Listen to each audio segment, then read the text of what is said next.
Très souvent eu une image trompeuse et pour cause, malgré les 37 années passées à la tête du Cameroun, Paul Biya a gardé entier son mystère. Ne pas parler fort ne signifie pas pour autant que l'on n'a rien à dire. Aux prises de parole intempestives ou à l'emporte-pièce, le chef de l'État camerounais a en effet toujours préféré le propos mesuré ou carrément le silence, mais un silence très expressif. Le silence et la modération ne sont pas des signes de faiblesse.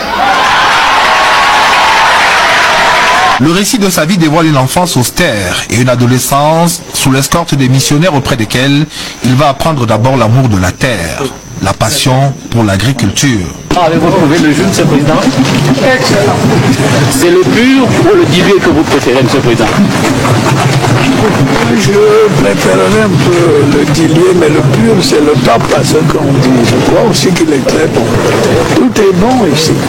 J'exhorte les Camerounais à consommer ces jus de fruits. C'est bon pour la santé. Et vous restez vous-même agriculteur dans l'âme? Mais toujours. Ses passages successifs au séminaire et dans différents autres établissements de renom au Cameroun et en France vont par ailleurs lui inculquer le renoncement et le respect du bien public. Un des objectifs que je m'étais fixé le 6 novembre concernait la moralisation.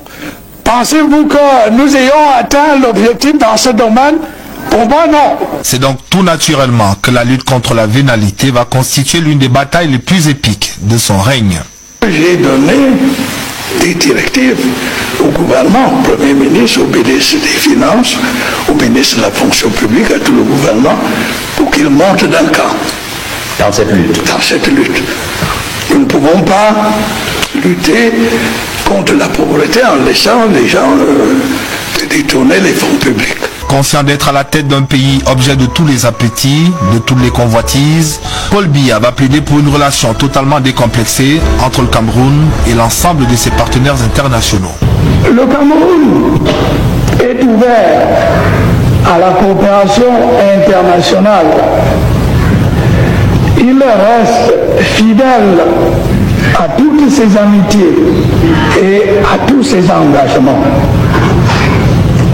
Mais il entend voir respecter ses options et sa souveraineté. Père de famille attentionné, il va trouver auprès de la première dame Chantal Biya le supplément d'âme et d'humanisme nécessaire pour réduire les fractures sociales et préserver la concorde entre différents groupes sociologiques du pays.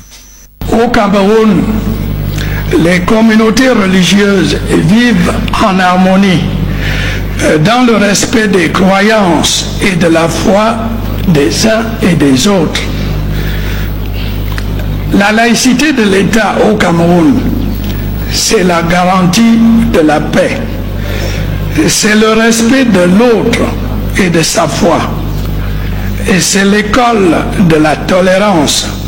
Mais s'il est une bataille qui aura mobilisé toutes ses forces et toute sa détermination, c'est bien celle de la défense et de la préservation de l'unité du Cameroun.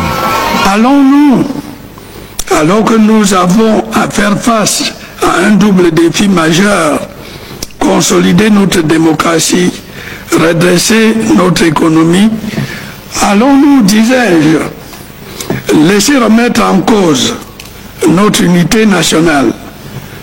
C'est acquis essentiel, ce socle sur lequel repose notre pays. Soyons clairs, il n'en est pas question. Et cette bataille-là, il entend la mener jusqu'au bout.